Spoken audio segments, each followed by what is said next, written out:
नमस्कार दोस्तों, आपका स्वागत है हमारे YouTube channel the eternity classes मतलब कि ETC पर।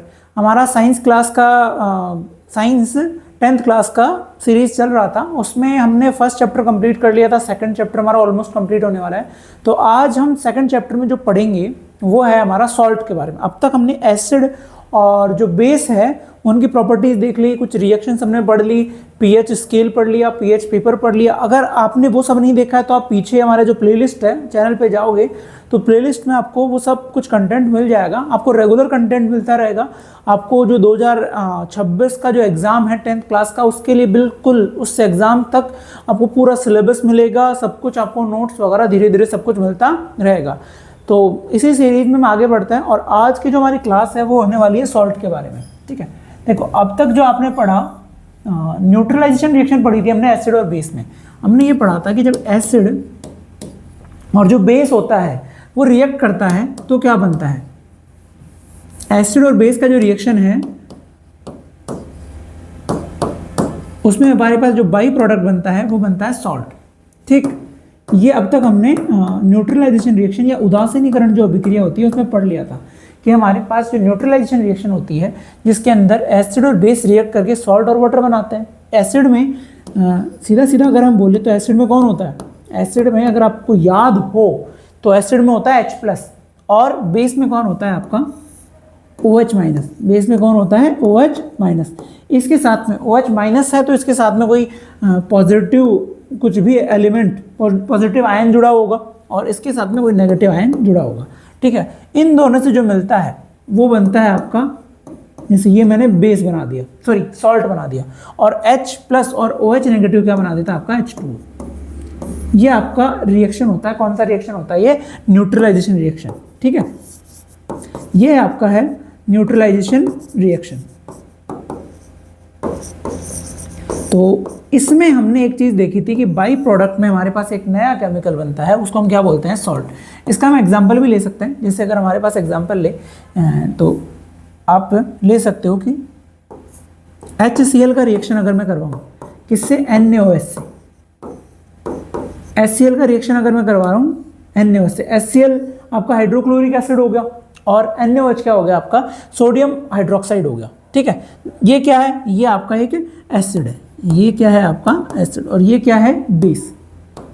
दोनों की जो रिएक्शन होती है, दोनों की रिएक्शन में जो बाई प्रोडक्ट बनता है वो आपका क्या बनता है? आपका बनता है यहाँ पे एक सॉल्ट। सॉल्ट बनेगा कौन? देखो H+ है और OH नेगेटिव है, ये तो दोनों रिएक्ट करके क्या बना देंगे? H2। ये क्या बना देंगे? H2O। ठीक, और Cl और Na दोनों की कॉम्बिनेशन से, दोनों की बॉन्डिंग से, देखो Cl होता है पॉजिटिव, मतलब इसको इलेक्ट्रॉन्स देने हैं, और Cl होता है नेगेटिव, ये इलेक्ट्रॉन लेगा देकर। ठीक है, अगर आपने संयोजकता नहीं पढ़ी तो एक बार पढ़ लीजिएगा। जैसे NaCl ये बना है तो इनमें जो बॉन्ड बना हुआ है वो बॉन्ड किस बेसिस पे बनता है? इलेक्ट्रॉन्स की शेयरिंग पे। इसके पास Na के पास क्या होता है? 11 इलेक्ट्रॉन होता है। अगर इसका कॉन्फ़िगरेशन देखें तो 281 होता है, एक इलेक्ट्रॉन इसके पास बाहर ज़्यादा होता है। तो इसकी टेंडेंसी क्या होती है, इसकी प्रवृत्ति होती है कि ये अपना एक इलेक्ट्रॉन डोनेट करे किसी को। और सिमिलरली जो Cl होता है उसका 17 नंबर पे आता है, 17 नंबर पे आता है तो इसके अंदर होता है 287। ठीक है, इलेक्ट्रॉन्स का जो अरेंजमेंट है, जो कॉन्फ़िगरेशन है वो कुछ ऐसा होता है। तो इसको एक इलेक्ट्रॉन चाहिए, यहाँ से एक इलेक्ट्रॉन ले लेगा Na से। ठीक है, तो इस इलेक्ट्रॉन्स की शेयरिंग को हम बॉन्डिंग बोलते हैं। इलेक्ट्रॉन्स एक दूसरे से साझा हो गए, शेयर कर लिए, मतलब वो जुड़ गए हैं। तो ऐसे यहाँ पे बनेगा आपका NaCl। ये कौन बनेगा? NaCl, जो कि हमारा क्या है? सॉल्ट। इसको हम कॉमन सॉल्ट भी बोलते हैं। ये आपका क्या है? Common salt. इसके बारे में हम और आगे पढ़ेंगे कॉमन सॉल्ट के बारे में। ठीक है, कॉमन सॉल्ट हमारे घर में जो खाने में हम डालते हैं वो कॉमन सॉल्ट होता है। इसका इंडस्ट्री के अंदर भी बहुत सारे यूजेस होते हैं, उसको हम इस चैप्टर के अगले सेगमेंट में हम पढ़ेंगे। अभी हम जनरल इन्फॉर्मेशन ले रहे हैं किसके बारे में? सॉल्ट के बारे में। ठीक है, तो सॉल्ट आपको पता चला कि सॉल्ट है क्या चीज़। एसिड और बेस रिएक्ट करके क्या बनाते हैं? सॉल्ट।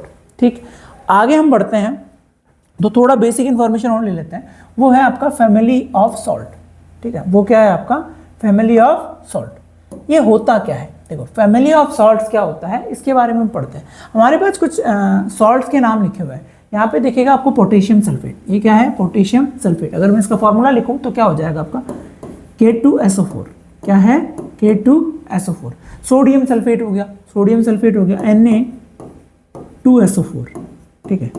SO4 होता है सल्फेट आयन, सल्फेट मतलब क्या होता है SO4 -2, ठीक, ये होता है सल्फेट। और पोटेशियम का होगा आपका सिंबल K और इसकी वैलेंसी होती है +1 और इसकी वैलेंसी होती है कितनी -2, इसलिए K2SO4 बन गया। यहाँ पे भी सिमिलरली सोडियम का जो सिंबल होता है वो होता है Na, ठीक है, वो होता है क्या आपका Na। और जो सल्फेट है उसका सिंबल होता है SO4 और वैलेंसी कितनी होती है -2, सिंपल बात है। आगे हम देखें तो यहाँ पे कैल्शियम है, ठीक है, ये कौन सा है आपका कैल्शियम सल्फेट, तो CaSO4, ये आपका क्या बन गया CaSO4। देखो कैल्शियम की जो वैलेंसी होती है वो भी कितनी होती है +2 होती है और SO4 की कितनी होती है -2, दोनों एक दूसरे को 2 इलेक्ट्रॉन्स का शेयरिंग कर लेंगे। अमोनियम क्लोराइड, ठीक है, अमोनियम जो आयन होता है वो होता है आपका NH4 और इसकी वैलेंसी होती है +1। अमोनियम आयन जो होता है वो होता है NH4+, ये। और क्लोराइड कितना होता है आपका, क्लोराइड की जो वैलेंसी होती है वो होती है आपका Cl-1, दोनों से एक एक शेयरिंग होगी तो आपका जो केमिकल अगला रहेगा वो होगा NH4Cl, NH4Cl, ठीक है। उसके बाद में है मैग्नीशियम सल्फेट, तो ये हो जाएगा आपका Mg, मैग्नीशियम की भी 2 ही वैलेंसी होती है MgSO4। आगे हो जाएगा कॉपर सल्फेट CuSO4, ठीक है। इसके बाद में सोडियम क्लोराइड NaCl, जिसके बारे में अभी हमने देखा, ठीक है। उसके बाद में क्या है सोडियम नाइट्रेट NaNO3, ठीक। और फिर क्या है सोडियम कार्बोनेट Na2CO3। ये सभी हमारे पास क्या है सॉल्ट, ये सभी क्या है हमारे सॉल्ट। अब इनका हमने क्या है इनके आयंस के बेसिस पे फैमिलीज में डिस्ट्रीब्यूशन कर रखा है। किसके बेसिस पे, आयंस के बेसिस पे, ठीक है। आयंस के बेसिस पे हमने फैमिलीज बना रखी है।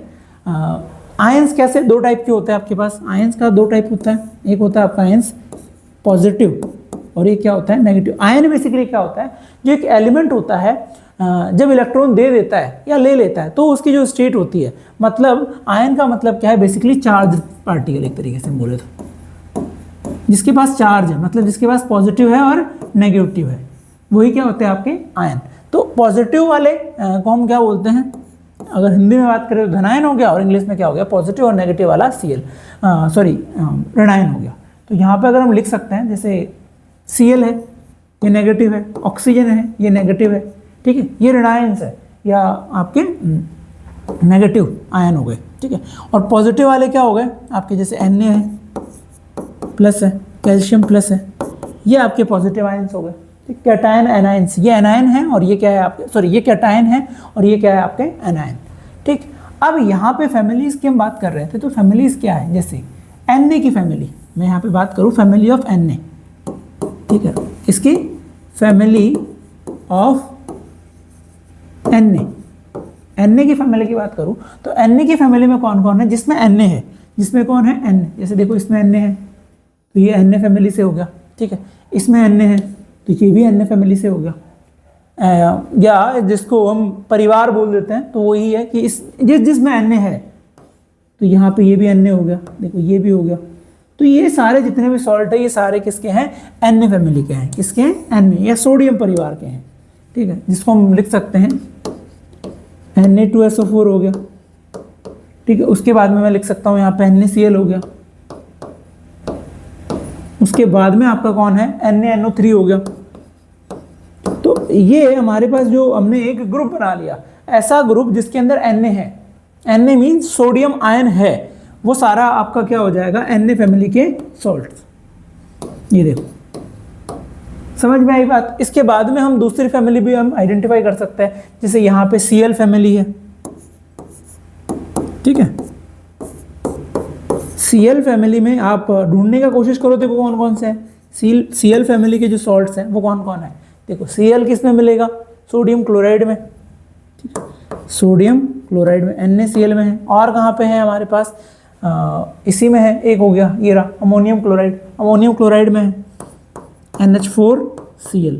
तो ऐसे हमारे होती है family of salts. Family of salts में क्या होता है, आयंस को हम पकड़ते हैं, चाहे पॉजिटिव आयन हो या नेगेटिव आयन हो, और जिसमें वो आयन है उसको उसका परिवार हम बोल देते हैं, उन सारे सॉल्ट्स को उसके परिवार के सॉल्ट्स हम बोल देते हैं। जैसे कैल्शियम का एक ही है तो कैल्शियम फैमिली का केवल ये रहा, ठीक है।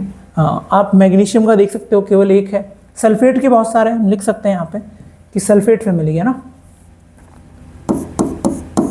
सल्फेट SO4 या पूरा सल्फेट लिख देते हैं। सल्फेट फैमिली के जो सॉल्ट्स हैं वो हम अगर देखें तो कौन कौन से हैं, एक बार आप ढूंढने की कोशिश करो, मिल जाएंगे आपको। ठीक है, देखो यहाँ पे मिलेगा आपका पोटेशियम सल्फेट। कौन है? Potassium sulphate. एक तो आपका बोल गया K2SO4, एक आपका सोडियम सल्फेट भी है। ठीक है, कौन है? सोडियम सल्फेट Na2SO4, क्योंकि इनमें सोडियम, इनमें कौन है? सल्फेट है। इनमें कौन है? सल्फेट है। मैग्नीशियम सल्फेट हो गया। तो ये सारे किस कुल या किस परिवार के हैं या किस फैमिली के हैं? आपके सोडियम के हैं। सॉरी, ये वाले सोडियम के थे और ये वाले किसके हैं? सल्फेट के। बात समझ में आ रही है? सिंपल चीज़ है, कोई कॉम्प्लिकेटेड चीज़ नहीं है। कॉपर सल्फेट हो गया, ठीक है, CuSO4। ये सारे सॉल्ट है, तो सॉल्ट ही ये एसिड और बेस से मिले हुए हैं, एसिड और बेस से बने हुए हैं, तो ये सारे सॉल्ट हैं। और इनकी फैमिली कौन सी है? इनकी फैमिली है सल्फेट फैमिली। यहाँ तक क्लियर है? तो हमने सॉल्ट के बारे में पढ़ा। सॉल्ट क्या होता है? एसिड और बेस से मिलकर बनता है। ठीक, उसके बाद में हमने न्यूट्रलाइजेशन रिएक्शन का थोड़ा सा एक्सप्लेनेशन देखा। हमने यहाँ पे अभी देखा, वो देखा क्या था? यहाँ पे फैमिली ऑफ सॉल्ट्स। ठीक है, ये हमने क्लियर किया। अब हम आगे बढ़ते हैं। आगे हमारा जो पोर्शन है वो है पीएच के बारे में, कि सॉल्ट की पीएच कितनी होती है। देखो, जब हमने पीएच पेपर या पीएच स्केल पढ़ा था ना, तो उसमें हमने एक देखा था, यूनिवर्सल इंडिकेटर्स हमने देखे थे। तब हमने एक चीज़ देखी थी कि जो सॉल्ट है उसका जो पीएच है वो होता है 7। वो कितना होता है? 7। ठीक है, ये हमने पढ़ा था, पर एक्चुअली में ये सभी सॉल्ट्स के लिए वैलिड नहीं है। ये वाली जो टर्म है कि सॉल्ट का जो पीएच है वो 7 ही हो, ठीक है, वो सभी के लिए वैलिड नहीं है। पीएच का मतलब देखो, पहले तो पीएच का मतलब समझना पड़ेगा इस बात को समझने के लिए। पीएच का मतलब होता है power of hydrogen, power of H+, ठीक है, हाइड्रोजन आयन। तो इसी को हम क्या बोलते हैं? पीएच। इसी को हम क्या बोलते हैं? पीएच। जिसमें जितना ज़्यादा हाइड्रोजन होगा, जिसमें जितना ज़्यादा हाइड्रोजन होगा उसकी पीएच उतनी ही क्या होगी? कम। उसकी पीएच उतनी ही क्या होगी? कम। मतलब आपका जो पीएच है वो इन्वर्सली प्रोपोर्शनल होता है, ठीक है, वो इन्वर्सली प्रोपोर्शनल होता है H+ के। ये सिंपल हम लिख सकते हैं। तो ये वाली बात है। अब इसका देखो, मान लो मेरे पास एक एसिड है और एक कौन है? बेस है। ठीक है, एसिड और एक है बेस है। एसिड है, उसका जो पीएच है वो कितना है? 1। मतलब यहाँ पे H+ बहुत ज़्यादा है, यहाँ पे H+ क्या है? बहुत ज़्यादा। और यहाँ पे जो पीएच है, यहाँ पे पीएच है आपका 8 या 8 या मैं 9 बोल देता हूँ। मतलब यहाँ पे जो OH- है, ये बेस है ना, तो बेस में कौन होता है? OH-।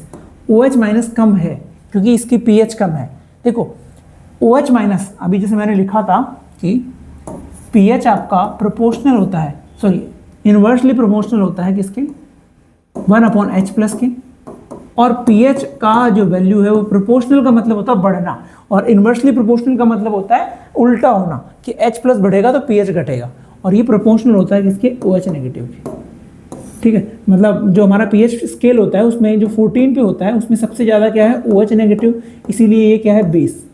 इसलिए ये क्या है? बेस। और यहाँ पे जो है उसमें H+ सबसे ज़्यादा है जिसका पीएच 0 है, इसको हम क्या बोलते हैं? एसिड। ये बात समझ में आ रखी है? सिंपल बात है। तो अगर मैं बात करूं इनकी, जो अभी मैंने लिखा कि यहाँ पे pH 9 है और यहाँ पे pH 1 है, तो यहाँ पे H+ तो बहुत ज़्यादा है, पर उसके कंपैरिजन में OH उतने नहीं है। ठीक है, OH है तो सही, पर H+ ज़्यादा है। तब ये दोनों रिएक्ट करेंगे तो H+ बच जाएंगे। तो जो सॉल्ट बनेगा, यहाँ पे जो सॉल्ट बनेगा उसका नेचर कैसा होगा? H+ जैसा या एसिडिक। उसका नेचर कैसा होगा? एसिडिक। मतलब इसकी pH कितनी रहेगी? 7 से छोटी। कितनी रहेगी? 7 से छोटी। और साथ में आपका वाटर तो बनना ही है, साथ में आपका वाटर तो बनना ही है। तो ऐसे किसी भी आपके सॉल्ट का pH हमेशा 7 नहीं होता है, वो डिपेंड करता है कि वो कैसे एसिड और कैसे बेस से बना हुआ है। जैसे एसिड को हम क्या बोलते हैं? 2 तरीके का क्लासिफिकेशन हमने पहले भी किया है। एक होता है एसिड में स्ट्रॉन्ग एसिड, ठीक है, एक कौन होता है आपका? स्ट्रॉन्ग एसिड, और एक कौन होता है आपका? Weak acid. ठीक है, कौन है क्या है इसके बारे में हम देखते हैं। देखो, हाँ, स्ट्रॉन्ग एसिड कौन होगा? जिसके अंदर H+ सबसे ज़्यादा होंगे। ठीक है, मतलब विच हैव मोर H+, ठीक है, जिसके अंदर H प्लस क्या हो, ज़्यादा हो। जिसके अंदर H प्लस का अमाउंट ज़्यादा होगा वही क्या है आपका स्ट्रॉन्ग एसिड, या जिसके अंदर आयोनाइजेशन ज़्यादा हो, जिसमें H प्लस ज़्यादा टूट रहा हो, वो कौन है, स्ट्रॉन्ग एसिड। और वीक कौन है, जिसमें लेस H प्लस हो, ठीक है, जिसमें क्या हो आपके लेस H प्लस हो। मतलब सीधा सीधा अगर pH की बात करूँ तो इसका जो pH होगा वो अराउंड 4-5 के रहेगा, ठीक है, और इसका जो pH रहेगा वो रहेगा आपका लाइक 3 से कम, ठीक है, वो कितना रहेगा, 3 से कम। तो एसिड और बेस, सॉरी एसिड दो प्रकार के हो गए, स्ट्रॉन्ग और वीक, स्ट्रॉन्ग और वीक। सिमिलरली आपके जो बेस है वो भी दो टाइप के होते हैं, ठीक है। अगर मैं बात करूँ बेस की तो बेस भी आपके क्या होते हैं, दो टाइप के, ठीक है। सेम बेसिस पे, मतलब इसी आधार पे बेस भी दो प्रकार का होता है। एक होता है आपका कौन सा, स्ट्रॉन्ग, सिंपल है, स्ट्रॉन्ग बेस हो गया, ठीक है, और एक कौन होता है आपका वीक, ठीक है, एक कौन होता है आपका वीक एसिड। ये दो टाइप के आपके क्या होते हैं, बेस या क्षार, ठीक है। अब मैं रिएक्शन करवाता हूं और इसका जो pH होता है वो अप्रोक्सीमेटली आपका क्या रहेगा, मोर देन 10, और इसका रहेगा आपका pH लाइक 8 to 10, ठीक है। इसका pH कितना रहेगा, 8 to 10। अगर मैं रिएक्शन आपकी स्ट्रॉन्ग एसिड और स्ट्रॉन्ग बेस की करवाता हूं, जैसे स्ट्रॉन्ग एसिड है, ऐसे ही लिखेंगे अभी, है ना, स्ट्रॉन्ग एसिड का रिएक्शन मैं किससे करवाता हूं, स्ट्रॉन्ग बेस से। तो देखो जितना H प्लस होगा उतना ही OH नेगेटिव होगा, दोनों एक दूसरे को नलीफाई कर देंगे और कंप्लीटली आपके पास जो बनेगा वो बनेगा क्या, सॉल्ट। और सॉल्ट का pH क्या रहेगा, बिल्कुल बीच वाला। बीच वाले का मतलब क्या है, 7। कितना रहेगा, 7, और साथ में क्या बन जाएगा आपका H2O, या 7 pH के साथ ये आपका H2O बन गया।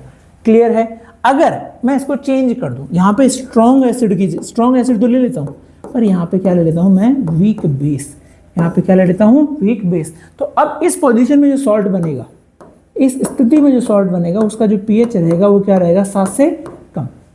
pH क्या रहेगा, 7 से कम, क्योंकि स्ट्रॉन्ग एसिड है तो H प्लस ज़्यादा होंगे, H प्लस क्या होंगे, ज़्यादा होंगे OH नेगेटिव के कंपैरिजन में। तो ये आपका रह गया, और साथ में कौन बन गया आपका H2O, साथ में क्या बना, H2O। समझ में आ रही है बात आपको? देखो समझ में नहीं आ रहा तो वीडियो को पीछे लेकर देख सकते हो, हाँ, बाकी कोई डाउट हो तो आप कमेंट सेक्शन में लिख सकते हो।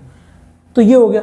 दूसरी कंडीशन ये भी तो हो सकती है कि आपका क्या, यहाँ पे देखो स्ट्रॉन्ग और स्ट्रॉन्ग एसिड स्ट्रॉन्ग बेस का करवा लिया, स्ट्रॉन्ग एसिड और वीक बेस का करवा लिया। अब हम यहाँ पे बेस को थोड़ा चेंज करते हैं, ठीक है, वीक एसिड का करवाते हैं।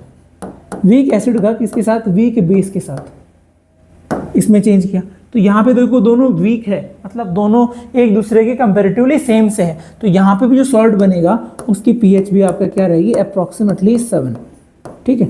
उसकी pH भी क्या रहेगी आपकी, लगभग 7, और साथ में क्या बनेगा, H2O, साथ में क्या बनेगा, H2O। बात समझ में आई? अब हम करवा लेते हैं आपका जो वीक एसिड है उसका रिएक्शन किसके साथ, स्ट्रॉन्ग बेस के साथ, स्ट्रॉन्ग बेस के साथ। तो क्या होगा, देखो यहाँ पे बनेगा, जो बनेगा वो बनेगा आपका सॉल्ट। यहाँ पे क्या बनेगा, सॉल्ट, ठीक है। और ये जो सॉल्ट होगा, देखो स्ट्रॉन्ग बेस है तो अपना इंपैक्ट डालेगा, तो इसका जो pH होगा वो क्या होगा, 7 से ज़्यादा, 7 से क्या होगा, ज़्यादा, और साथ में क्या बनेगा आपका H2O। यहाँ तक समझ में आया? तो pH जो बेस होते हैं उनका जो pH होता है वो एग्जैक्टली 7 नहीं होता, वो डिपेंड करता है कि वो किस एसिड या किस बेस से बने हैं। बात समझ में आई? जैसे हम जनरली चीज़ों में देखते हैं, सब चीज़ों में देखते हैं कि किसी भी चीज़ के गुण, जैसे आपके गुण या मेरे गुण या किसी नॉन लिविंग चीज़ के गुण या जो प्रॉपर्टीज़ होती है वो हमें जिसने बनाया, लाइक हमारे मदर फादर हो गया, ये जो रॉ मटेरियल है उसके ऊपर वो डिपेंड करती है। तो सिमिलर यहाँ पे भी कुछ ऐसा ही होता है कि जो सॉल्ट की pH है वो इनका जो रॉ मटेरियल है या रॉ मटेरियल या मैन्युफैक्चरिंग मटेरियल जो है उस पर डिपेंड करती है। क्लियर है? तो ये हमने पढ़ा। इसका कुछ एग्जाम्पल जैसे देख लो, हाँ, ये आपका, मैं अगर वीक एसिड लूँ तो वीक एसिड में एसिटिक एसिड ले लेता हूँ, CH3COH, COOH, ठीक है, ये है एसिटिक एसिड। और स्ट्रॉन्ग बेस में मैं NaOH ले लेता हूँ। तो अगर ये दोनों रिएक्ट करते हैं तो यहाँ पे बनता है क्या आपका, CH3COONA, सोडियम एसिटेट। ये एक सॉल्ट है, ये एक लवण है, सोडियम एसिटेट, और साथ में क्या बनता है आपका H2O, साथ में क्या बनता है H2O। तो इसकी जो pH है वो कितनी होगी बताओ, ये वीक है, ये स्ट्रांग है, तो pH रहेगी यहाँ पे मोर देन 7। ये एक सॉल्ट है, इसकी pH क्या रहेगी, मोर देन 7। तो हम ये अलग अलग जो हमने अभी ये पढ़े ना, ये देखो बहुत सारे हमने क्या पढ़े थे, सॉल्ट, बहुत सारे सॉल्ट हमने देखे थे, तो इनकी pH भी हम ऐसे ही डिसाइड कर सकते हैं। जैसे ये सोडियम क्लोराइड है, वो अभी हमने देखा, तो इसका pH कितना होता है, 7। इसका pH कितना होता है, 7। पर बाकी जो है उनका pH हम 7 नहीं बोल सकते, उनका डिपेंड करता है कि वो कौन से एसिड और कौन से बेस से बने हैं। क्लियर? चलिए, अब ये हमने पढ़ लिया किस बारे में, आपके जो सॉल्ट है उसकी दो चीजें पढ़ ली, एक तो फैमिली और एक क्या पढ़ लिया हमने, उसका pH। अब नेक्स्ट पढ़ेंगे हम, मैंने किसके बारे में बात की थी, कॉमन सॉल्ट। किसके बारे में, कॉमन सॉल्ट। देखो कॉमन सॉल्ट क्या होता है, कॉमन सॉल्ट के बारे में हम पढ़ेंगे। कॉमन सॉल्ट आपका जो फॉर्मूला होता है इसका वो होता है NaCl, ठीक है, और इसको हम क्या बोलते हैं, सोडियम क्लोराइड। इसका नाम क्या होता है आपका, सोडियम क्लोराइड, ठीक है। सोडियम क्लोराइड कैसे बनता है इसके बारे में केमिकल रिएक्शन तो हमने कई बार पढ़ ली, ठीक है। क्या रिएक्शन थी बताओ, याद करने की कोशिश करो। सोडियम क्लोराइड, तो सोडियम का था आपका NaOH, ठीक है, NaOH का हमने रिएक्शन करवाया था, क्लोराइड का क्या था, HCl, क्लोराइड का क्या था, HCl। देखो ऐसे किसी सॉल्ट के हम एसिड और बेस भी पता कर सकते हैं। जैसे सोडियम है तो हमें ये चीज़ पता है कि जो सोडियम है वो एक मेटल है, ठीक है, और मेटल पे कौन होता है, पॉजिटिव होता है। मेटल पे कौन होता है, पॉजिटिव। तो अगर ये जुड़ेगा तो ये किसके साथ जुड़ेगा, नेगेटिव के साथ, और वो कौन है, OH, ठीक है। तो इससे जो बनेगा वो एक बेस बनेगा, और वो क्या होगा आपका NaOH, वो क्या होगा, NaOH। सिमिलर मैं बात करूं, जो क्लोराइड है, क्लोराइड का जो चार्ज है वो होता है माइनस, इसकी वैलेंसी या जो संयोजकता होती है वो कितनी होती है, -1। तो ये अगर किसी से जुड़ेगी तो ये क्या होगा, HCl, H से जुड़ेगी, किससे, H+ से, ठीक है, किससे जुड़ेगी, H+ से, क्योंकि उस पर चार्ज कौन सा होता है, नेगेटिव। तो इसके जो सोर्स है या इसके रॉ मटेरियल या रॉ एसिड और बेस है वो कौन है आपका, NaOH तो बेस है, और एसिड कौन है, HCl। इनके रिएक्शन से जो बनता है वो बनता है आपका NaCl + H2O। बात समझ में आई, क्लियर है? तो ये आपका क्या है, कॉमन सॉल्ट का बनाने का तरीका। सिंपल है, इसका यूज बहुत होता है हमारे खाने के हर मटेरियल में। देखो हमारा स्वाद जो आता है वो किससे आता है, NaOH से। समझ में आ रहा है ना बच्चों? तो अगर आपको नहीं समझ में आया, कहीं पे कोई डाउट है, तो आप डायरेक्टली लिख सकते हो। अच्छा लग रहा है तो सब्सक्राइब कर सकते हो, शेयर कर सकते हो, वो आप पे डिपेंड करता है। अब हम आगे वाला पोर्शन है वो देखते हैं कि जो ये कॉमन सॉल्ट है इसके यूजेस क्या है। एक तो हमारे घर में होता है, होम जो हमारे कुकिंग वगैरह है उसमें यूज़ करते हैं स्वाद के लिए। उसके अलावा भी इससे कई सारे इंडस्ट्रियल रॉ मटेरियल्स बनते हैं, कई सारे केमिकल्स बनते हैं, जैसे NaOH हो गया, क्लोरीन हो गया, ब्लीचिंग पाउडर हो गया। तो 1 बाय 1 हम आगे उन चीज़ों के बारे में पढ़ेंगे। तो स्टार्ट देखो, ये हो गया। इसके पहले रिसोर्सेज की बात करते हैं, ये कहाँ से हमें मिलता है, सोर्सेज कहाँ है, हमें कहाँ से मिलता है। देखो पहला तो हमें मिलता है सी वाटर। सी वाटर में क्या होता है, बहुत सारे सॉल्ट्स होते हैं। सी वाटर में बहुत सारे सॉल्ट्स होते हैं, एक ही नहीं होता, ये अकेला नहीं होता, ठीक है। NaCl अकेला नहीं होता। हाँ, उन सॉल्ट्स में से हम निकालते हैं कौन सा, केवल NaCl, ठीक है। उनमें से कौन सा निकालते हैं हम, NaCl। इसके अलावा होते बहुत है वहाँ पे, ठीक है। जैसे मैग्नीशियम के सॉल्ट्स होते हैं, MgCl2 हो गया, ठीक है। कैल्शियम के सॉल्ट्स होते हैं, CaCl2 हो गया।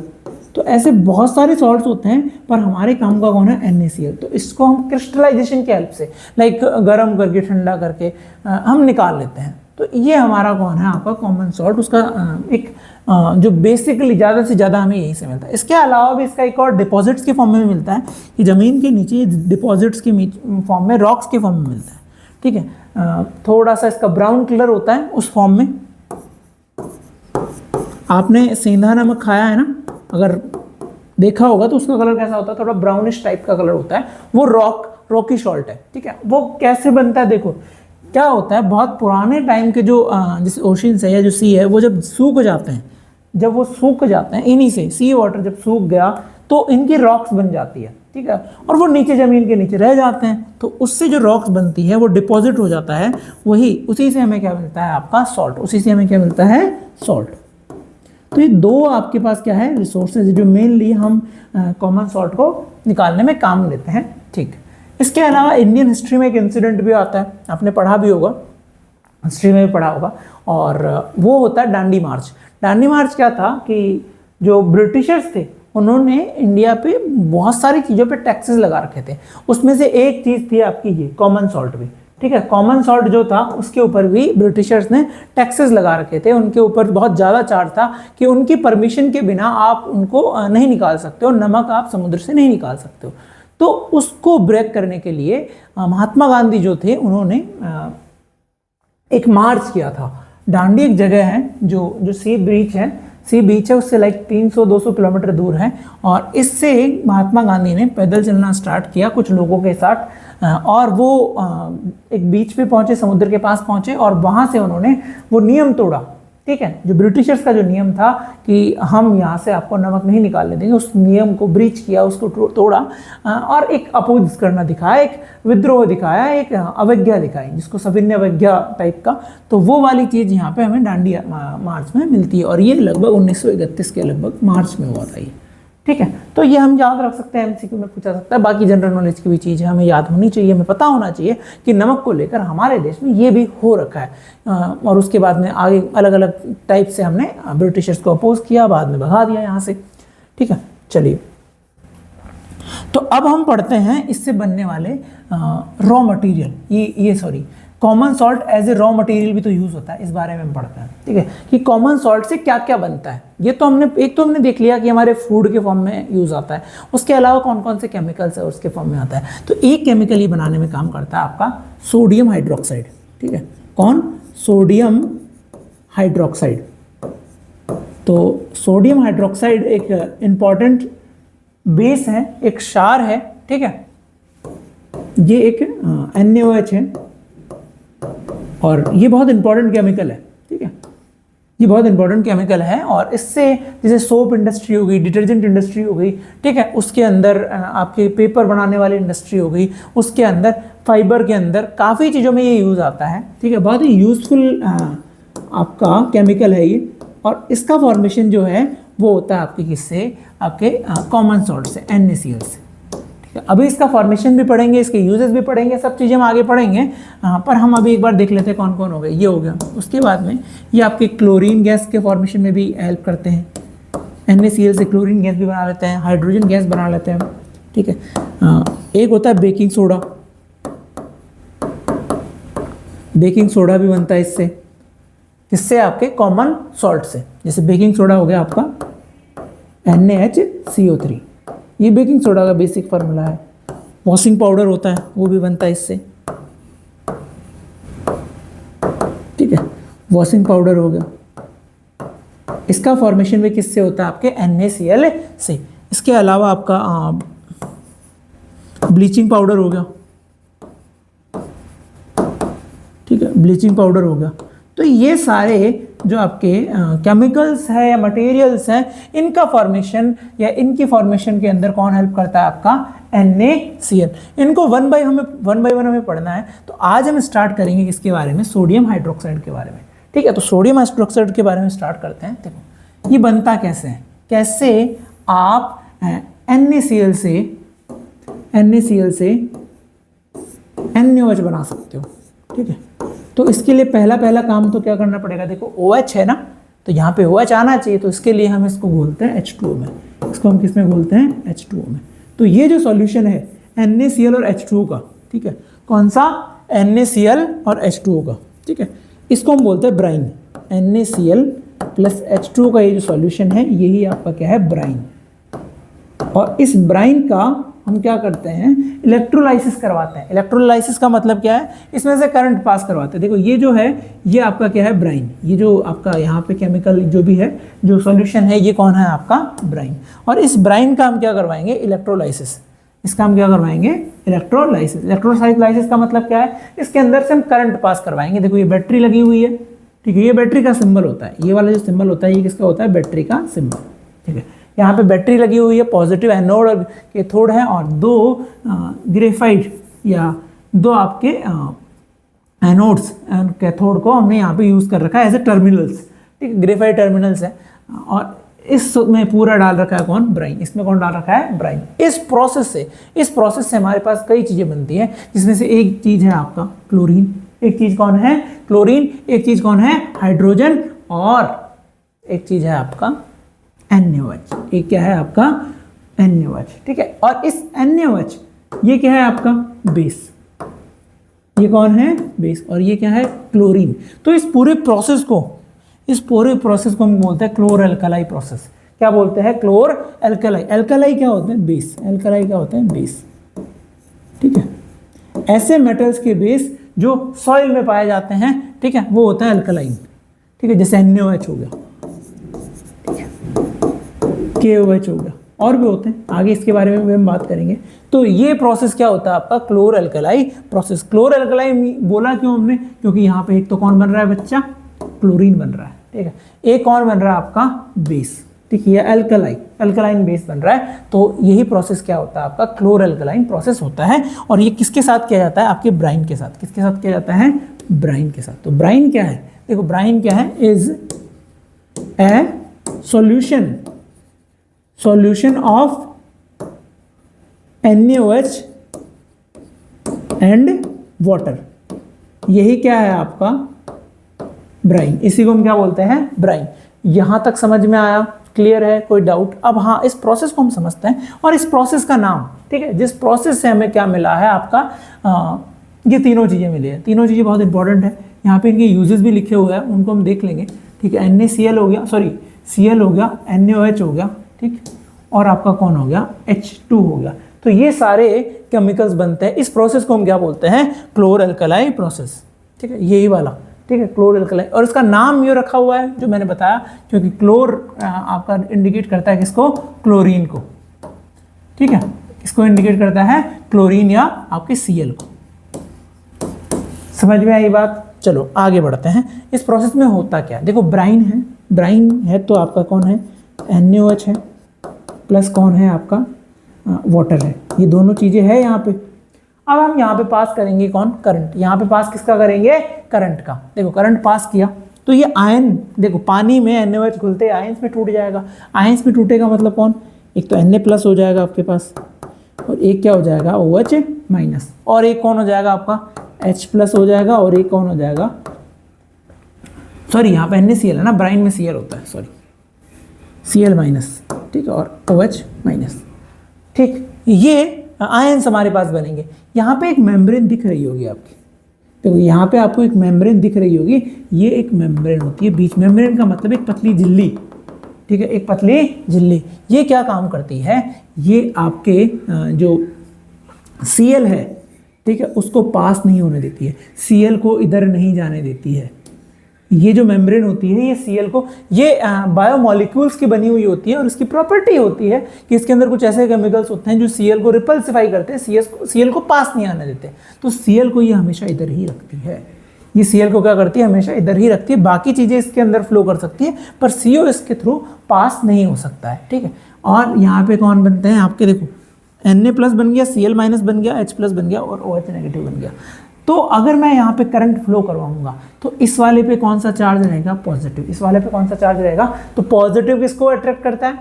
विपरीत, या किसको? नेगेटिव। किसको करता है? नेगेटिव। नेगेटिव इनमें से है कौन? ठीक है, नेगेटिव इनमें से है आपका Cl।